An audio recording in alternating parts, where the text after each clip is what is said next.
അതോടൊപ്പം ഇനി നമുക്ക് തെറ്റുകൾ സംഭവിക്കുമല്ലോ. ആ തെറ്റുകൾ സംഭവിച്ചു കഴിഞ്ഞാൽ അത് തെറ്റാണ് എന്നുള്ളത് നമ്മൾ അംഗീകരിക്കണം. സമ്മതിക്കുകയും ചെയ്യും. അത് എൻ്റെ അടുത്ത് വന്ന വീഴ്ചയാണ്. എന്നെ തിരുത്താൻ എൻ്റെ മകൾക്ക് എത്ര സ്പേസ് ഉണ്ടോ അത്രമാത്രം എനിക്ക് അവരെ തിരുത്താൻ സാധിക്കും.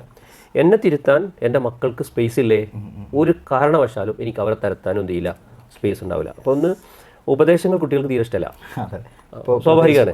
അപ്പോൾ സ്വാഭാവികമായിട്ട് കുട്ടികൾക്ക് നമുക്കാകെ അറിയുന്ന പണി എന്താണ്, ഉപദേശമാണ്. ഇവർക്കിത് ഇഷ്ടമല്ലാത്തതാണെന്ന് നമുക്കറിയാം.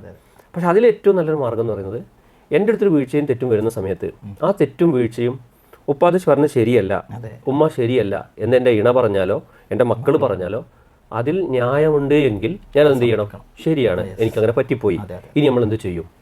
അപ്പോൾ അവൻ പറയും അതിങ്ങനെ ചെയ്യാം, അവൾ പറയും ഇങ്ങനെ ചെയ്യാം. അതാണ് എൻ്റെ ശരി. ഇതാണ് മതകീയ മേഖലകളിൽ വന്ന എല്ലാ അധ്യാപകരും നമുക്ക് മുമ്പിൽ നടത്തിയ ഏറ്റവും അംഗീകരിക്കപ്പെടേണ്ട അധ്യാപനം ഇതാണ്. ഇതിനെ ഫോളോ ചെയ്യുക എന്നുള്ളതാണ് ഇതിൽ ഏറ്റവും സുന്ദരമായ സ്വസ്ഥമായ ജീവിതം എന്ന് പറയുന്നത്.